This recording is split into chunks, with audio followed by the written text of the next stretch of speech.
सिद्धिभ्यां ओम नमः सिद्धिभ्यां ओम नमः सिद्धिभ्यां मंगलम भगवान वीरो मंगलम गोतिमोगणी मंगलम कुंद कुंद्यार्यो जीनिधर्मोस्तु मंगलम सर्वमंगल मांगल्यम सर्वकल्याणकारिकं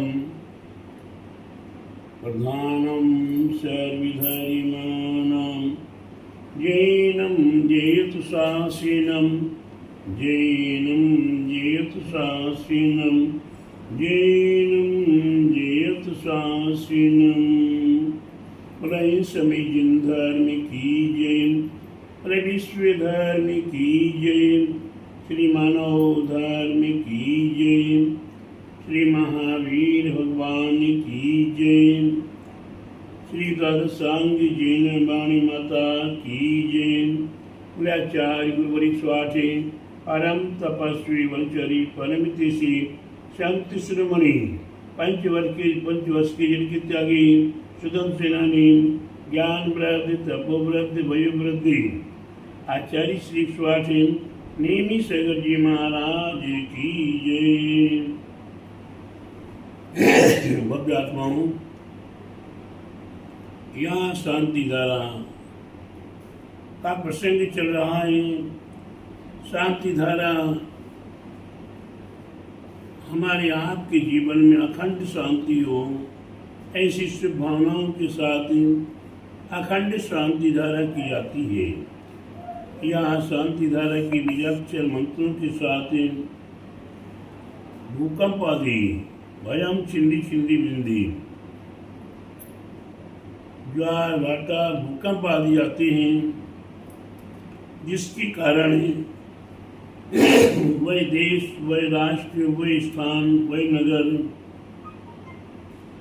अपने आप में अस्त व्यस्त हो जाता है। जमीन फटने लगती है, जमीन हिलने लगती है, मकान अपने आप ही धराशायी हो जाते हैं। मकान में रहने वाले मानव प्राणी त्रेंच प्राणी सहाय रूप से ही मृत्यु की घाट उतर जाते हैं। ऐसे भूकंप आदि भय भी हमारा छिंदी छिंदी बिंदी बिंदी हो, छेद छेद हो और टुकड़े टुकड़े होकर अलग अलग हो। भूकंप आदि भय आदि हमारे छेद छेद हुए। इसकी उपरांत ओम ह्रीम अस्मभ्यमं चक्र विक्रम सत्य तेजबल सूर्य शांति पूरे पूरे कुरु कुरु शेर जीवानंदनम कुरु कुरु जनानंदनम कुरु कुरु भव्यानंदनम कुरु कुरु गोकुलानंदनम कुरु कुरु राजानंदनम कुरु कुरु सर्वग्राम नगर खेला अनसमंदनम कुंभाइनानंदनम कुरु कुरु शैरवानंदनम कुरु कुरु। यहाँ कुरु कुरु से मतलब है आनंद की प्राप्ति हो, आनंद की प्राप्ति हो, आनंद कुरु कुरु। यहाँ सर्व जीवानंदनम सभी जीवों के लिए अस्माकम चक्र विक्रम सत्य तेज बरसोरी। यह अस्माकम का तात्पर्य है पंच परमेष्टि और 24 तीर्थंकर को याद करते हुए विशिष्ट भव्य आत्मा अपने अपने नाम लिया करती हैं। जिस भव्य आत्मा के निमित्त से शांति धारा की जा रही हो, उसका नाम भी यहाँ लिया जा सकता है। जिस शांति धारा कर रहा हो, उसका नाम भी लिया जा सकता है। और सद्भावनाओं के साथ संपूर्ण जगत के जीवों का नाम भी लिया जा सकता है। कुटुंब परिवार का नाम भी लिया जा सकता है। अपने इष्ट मित्र बंधुओं का नाम भी लिया जा सकता है और अपने स्वयं का नाम भी लिया जा सकता है। अस्माकमं चक्र विक्रम सत्य तेजोबल सूर्य शांति पूरे पूरे चक्र विक्रम, हम चक्रधर बने, विक्रमादित्य से महाराजा बने। सत्य हमारे द्वारा सारे काम अच्छे से अच्छे हों, तेजस्वी सूर्य के समान हमारा तेजस्वी हो, बलशाली बने, मन बल, वचन बल, काय बल हमारे लिए पर्याप्त प्राप्त हो। सूर्य हमारे जीवन में, हमारे परिवार में आनंद की प्राप्ति हो, ये भी कार्य करें आगे से आगे सफल हो। शांति की प्राप्ति हो। सब कुछ नहीं मिले लेकिन शांति मिल जाए तो सब कुछ समावेश हो जाएगा। यहाँ शांति नहीं है, वहाँ सब कुछ मिल जाने के बाद भी सब शून्य है। इसलिए प्यारे बंधु, अंत में हमारे आचार्य कहते हैं शांति कुरु कुरु, शांति पूरे पूरे कुरु कुरु, शांति आदि भरपूर हो, गुरु कुरु गुरु कुरु करो करो। शेर जीवानंदनम, संपूर्ण जगत के जीवों को आनंद की प्राप्ति करो करो करो करो करो करो। शेर जनानंदनम, सभी जन जो विशिष्ट जन आदि हैं वह उनके जीवन में आनंद की प्राप्ति करो करो। गोकुलानंदनम, जो राजकुल आदि में या गुरुकुल आदि में अध्ययन आदि करते उनके जीवन में आनंद करो करो। सभी राजानंदनम, राजाओं को भी आनंद की प्राप्ति हो। पूर्वानंदनम, आनंद की प्राप्ति हो करो करो। शहर ग्राम नगर क्रीड़ा कांडा बण संबंधनम, शहर नगर ग्राम पट्टन दोणमुखे संबंध महानगर आदि संपूर्ण नगरवासियों के देशांतर वासियों के जीवन में आनंद करो करो करो करो। सर्वानंदनम, सभी भव्य आत्माओं के जीवन में आनंद की प्राप्ति हो, आनंद की प्राप्ति हो। शहर मध्य प्रदेश वासी, मध्य प्रदेश में जो निवास करने वाले उनके जीवन में आनंद की प्राप्ति हो। तीक्षित नेमिगिरी नेमी नगर वासी आनंदरम, नेमी नगर में वास करने वाले भव्य आत्माओं के जीवन में आनंद की प्राप्ति हो, आनंद की प्राप्ति हो। फिर उत्तर प्रदेश वासी, फिर नोएडा ग्राम निवासी आनंदरम, फिर नोएडा स्थित सेक्टर 27 महावीर दिगंबर वासी, सेक्टर 27 नोएडा में महावीर जिनर में जो वास करने वाले हैं उन सब के लिए आनंद की प्राप्ति हो। समित पुजारी नाम, दस का नाम, यजिका नाम, मम संज्ञ आनंदनम कुरु कुरु। समित पुजारीगण, दर्शन करने वाले, यज का नाम जो मुख्य यजमान है, सभी के जीवन में आनंद की प्राप्ति करो करो करो करो। इस प्रकार से यहाँ आनंद की प्राप्ति के लिए कुरु कुरु शब्द का प्रयोग किया गया है। यह सुखम श्लोकेषु वेदम अभयम क्षेमम आवेगम सिद्धि। यह सुखम श्लोकेषु, यह सुख तिषु तीनों लोकों में हमारे लिए प्राप्त होता है। व्याधि व्यसन व्यसम, व्याधि का नाश हो, व्यसन हमारे जीवन में या शांति धारा करने वाले भव्य आत्माओं के जीवन में विषण ना रहे। विषण मध्य मधुमास का सेवन नहीं करना, जुआ चोरी नहीं करना, जुआ नहीं खेलना, चोरी नहीं करना, पर स्त्री वेश्या स्वीकार नहीं करना, हिंसा आदि नहीं करना, शिकार नहीं करना, 7 कार की विषय है, विषण है। ये 7 कार की विषयों से वर्जित होना चाहिए, वही शांति धारा करने का अधिकारी है। ये 7 विषयों में से कोई भी विषण का स्वीकार कर रहा है चाहे वो जुआ खेलता हो, चाहे चोरी करता हो, चाहे मद मांस मधु का सेवन करता हो, और चाहे पर स्त्री वेश्या का स्वीकार करता हो या शिकार आदि करता हो, वह जिन आज्ञा के अनुसार भगवान का अभिषेक शांति धारा करने का अधिकारी नहीं होता। अभयम क्षेमम आरोग्यम स्वस्थिरस्तु विधेयते, अभय की प्राप्ति हो, निर्भय होकर अभय की प्राप्ति हो, क्षेम हो, आरोग्य हो,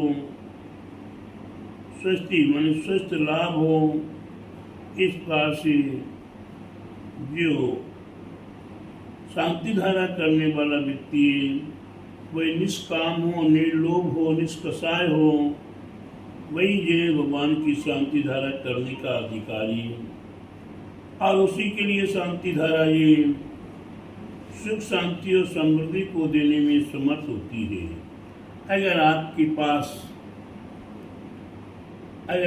पास कषाय है, कषाय से होकर भी आप भगवान का अभिषेक पूजा कर रहे हो, तो आपके लिए वह पुण्य प्राप्त होने वाला नहीं है। एक उदाहरण है छोटा सा। दो चींटियां आपस में रहा करती थी। ये मान लो दोनों बहनें थी और दोनों बहनों की निमित्त योग से अलग अलग शादी हो गई। एक की शादी हुई नमक की खान वाली चींटी से और एक की हुई चीनी के खान में रहने वाले चींटी से। एक चली गई चीनी की खान में, एक चली गई नमक के खान में। अब दोनों अपने अपने हाथ पूछकर अपने अपने आप रंग रम गई। चीनी की खान में रहने वाली चींटी को याद आता है कि हमारी बहन भी थी, उस बहन को खोजूं कहाँ है। धीरे धीरे पता लगा कि मेरी बहन तो नमक की खान में है। चलो उसका एक बार निमंत्रण किया जाए, बुलाया जाए और बढ़िया बढ़िया चीनी खिलाई जाए उसे।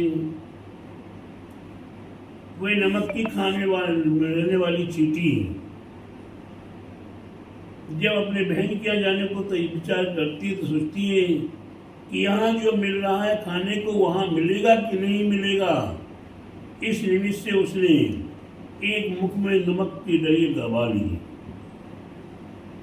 और चल दिया बहन के यहाँ।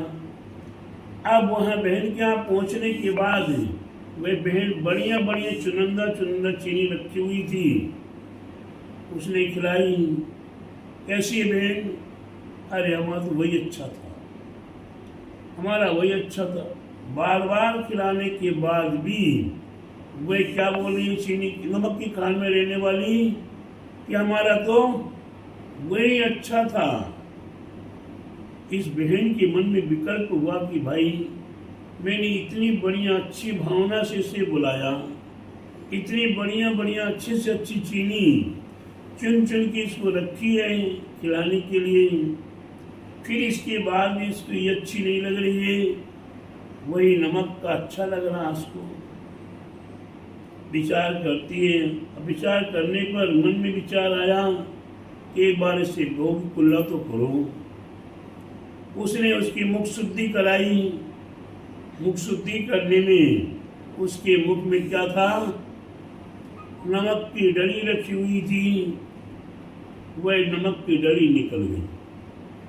जब नमक की डली निकल गई, अब जब चीनी खिलाई, वाह भाई बहुत बढ़िया, बहुत अच्छी लगी। आज तक हमने ऐसी चीनी अभी तक देखी नहीं थी, सुनी नहीं थी, वो खाना तो बहुत दूर की बात है। बड़े लाख प्रशंसा करने लगी। अब दूसरी चीनी और दी, बोले इससे उससे भी बढ़िया है। तो प्यारे बंधु, कहने का तात्पर्य यही है, इस चींटी का उदाहरण देने का तात्पर्य यही है कि अगर आपके मन में, वचन में, काया में पाप समाया हुआ है, क्रोध, मान, माया, लोभ समाया हुआ है, सत्य विषय समाये हुए हैं, आप भगवान की पूजा पाठ कर अभिषेक शांति धारा कर रहे और आपके मन वचन काय में विकार चल रहा है, तो आपके लिए इस पुण्य का स्वागत प्राप्त होने वाला नहीं है, क्योंकि वह आपके लिए तो नमक की डली आपके मुख में है, इसलिए वो चीनी का स्वाद नहीं आएगा। सबसे पहले ये विषाण आदि को छोड़ना पड़ेगा, तभी जाकर हमारे जीवन में हमें आनंद की प्राप्ति होगी, मंगल की प्राप्ति होगी, सुख शांति समृद्धि की प्राप्ति होगी, यश कीर्ति मान सम्मान प्रतिष्ठा प्राप्त होगा। अन्यथा हमारे लिए हमारे पाप के फल स्वरूप हमें दुख तकलीफ कष्ट व्याधा आदि प्राप्त होते चले आ रहे हैं, प्राप्त हो रहे हैं और होंगे। मैं नहीं कह रहा हूँ, इसका फल अपने आप देता है कि विपाक फल प्राप्त होगा। और फिर एक बात और कह दूं, आप मंदिर जी में हैं, जिन्हें भगवान के समक्ष हैं, पंचों के बीच में हैं। नीतिकारों ने कहा, अन्य क्षेत्र कृतं पापम पुण्य क्षेत्रे विनश्यति, पुण्य क्षेत्र कृतं पापम वज्रलेपो भविष्यति। अन्य क्षेत्र में किया हुआ पाप, घर में, दुकान में, बाजार में, व्यापार में, लेने में, देने में, आदि आदि में आपने जो पाप किया, वही पाप कहाँ कट सकता है, वही पाप आपको कहाँ समाप्त हो सकता है। इस पर आपके कपड़े कहीं भी गंदे हो गए हो, लेकिन धोबी के घाट पर धोबी लेकर जाएगा और वहाँ उसमें साबुन आदि लगाएगा तो धुल कपड़ा साफ हो जाएगा। उसी प्रकार से मंदिर जिनालय भगवान आपके लिए धोबी घाट के समान है। आपके संपूर्ण पापों को धोने का अवसर यहाँ प्राप्त हो जाएगा, आपके पाप धुल जाएंगे। तो ये जिनेन्द्र भगवान का जिनालय आपके लिए प्राप्त है। इसलिए प्रत्येक भव्यात्माओं को जिनेन्द्र भगवान के मंदिर में आने पर सारे विकल्प, क्रोध मान माया लोभ हिंसा झूठ चोरी कुशील परिग्रह आदि संपूर्ण राग द्वेष का त्याग करें। हम भगवान की भक्ति करेंगे, कम भी करेंगे, थोड़ा भी करेंगे, थोड़ा भी करेंगे, और थोड़ा करेंगे वही भी अनंत सुख को देने में कारण बन जाएगा। इसलिए प्रत्येक भव्यात्माओं को विचार रखना है, यश लोकेश वेदम अभयम क्षेमम आरोग्यम स्वस्थ विदेते। यह शांति धारा आपके लिए अभय, हमेशा हमेशा के लिए, क्षेम आरोग्य शांति स्वस्ति लाभ यश कीर्ति माने को स्थापित करने में, विधि माने स्थापित करने में, स्थायी बनाए रखने में कारण बनती है। इस प्रकार बुद्धात्माओं ऐसी शांति धारा के बीज मंत्रों का स्वरूप जानते हुए आगे फिर पुनः मिलेंगे। पूरे महावीर भगवान की जय, पूरे द्वादशांगी जीन वाणी माता की जय, पूरे आचार्य गुरुवरी स्वाट परम तपस्वी पंचरी परम ऋषि शक्ति श्रोमणी पंचवर्ष की जल के त्यागी सुसेनानी ज्ञान वृद्धि तपोवृद्धि वयोवृद्धि वात्सल्य मूर्ति आचार्य श्री स्वाटी नेमी सागर जी महाराज की जय।